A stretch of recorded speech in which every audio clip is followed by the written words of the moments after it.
Hey Greg, this is Scott. Hope you're having a great winter so far. Um, this is the plans I got for you. Your house out on the island, your solar panels, your deck, your little shed here with your battery bank and solar stuff. This is where I'm thinking about putting it. I think we talked about here. This is pretty much what we were talking about before. But little pump house. Don't need to enclose the tank, so that'll be on the back side there, kind of out of sight. But you got your gutters coming down and kind of doing something a little interesting, running it down and over and up. So we won't have anything going above or across. That's not really an option. We're thinking about going across from your roof here before, but that's not necessary. You'll see why. So from your gutters and your downspouts, you have a diverter, and then there'll be two of them, one on each downspout. Filter and divert about 99% of the water down and into a black poly tubing that will bring it over there, and that'll go just underground. I've got it laying sort of on top of the ground to show you, but it'll go just underground over here, and same with the other one. It'll go down and over. And by the way, these diverters have a filter in there, and that I mentioned, but the handles on them actually act as winterization plugs. So in the fall, take that off, pop them in two little holes there in the bottom, and now water flows down your downspout like it normally did. This is saving rain diverter. And from there we got going down and over into the pump house, and then it's going to come over and up and into a first flush filter. Now the first flush filter purpose is to take that first bit of, say, crappy water, or I don't know, whatever it is, bird poop, debris, whatever you might find on the roof after it hasn't rained for a while, and might leaf litter, whatever. So that stuff is coming over. The filter on the diverter is going to take a lot of that stuff out, but what gets past it and what's saturated or I guess suspended in the water, you want to get out of there. So these standpipes right here are going to do that. The water comes over, let's see, flows up through these two risers now from the diverters, over and down, and there's going to be a ball valve, and it's going to come up, shut off, and each one of them will just take a little bit more of the garbage out of it.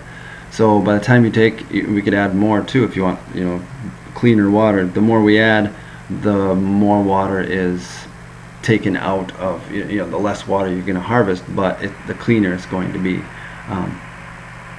This stuff is, each one of these standpipes, as well as at the bottom of some point of these supply lines, there'll be a slow drain, just a slow leak basically, so that at the end of the rain these will slowly drain out and be ready and empty for the next rainfall.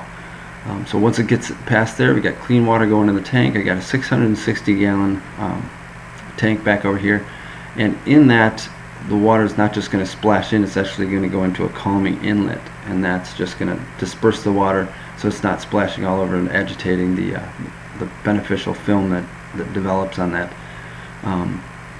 Coming out of it, out the bottom here, this actually will lead further in and up to a floating inlet that will pull the water from just below the surface, and that's going to be your cleanest water, your best water coming out of it. And it's going to be pretty clean in there anyway. The first flush does a tremendous job, but even still, coming into the jet pump, which is going to be powered by your battery bank, by your solar system, but actually going to trip on and off by a pressure switch that will keep a pressure tank, keep constant pressure for you. So it's water on demand, but the pressure tank allows your pump not to need to kick on and off every time you turn the faucet on or flush the toilet. So from there you're going to run it into sediment filter, carbon block filter, UV filter too, I think is important. Some shutoffs, so make it easy to switch out the filters when they need to be done, and you're going to have some super clean water, awesome rainwater, and quite a bit of it. available. It's more than 660 gallons. I sized it that way to, I think it was just about 2-inch rainfall will fill it up from your roof, the size of your house. So from there it's going to go down. We're going to have Scott hook us up just like the water from your well is hooked up into the house, and you might have a 3-way valve, backflow preventers. You know, he's going to basically establish what needs to be done there, and we'll go from there. Some ceramic Dalton filters for drinking, just to, again, doubly sure that you super clean water you're drinking, and there's not going to be anything in it. So I see that shower there. I had another idea that I saw. The little do-it-yourself solar water heater. Coil up this 1-inch pipe and on the roof and let the sun warm it up a little bit, and you got some warm water for your shower. But either way, it's good chatting, and we'll talk to you soon. Bye bye.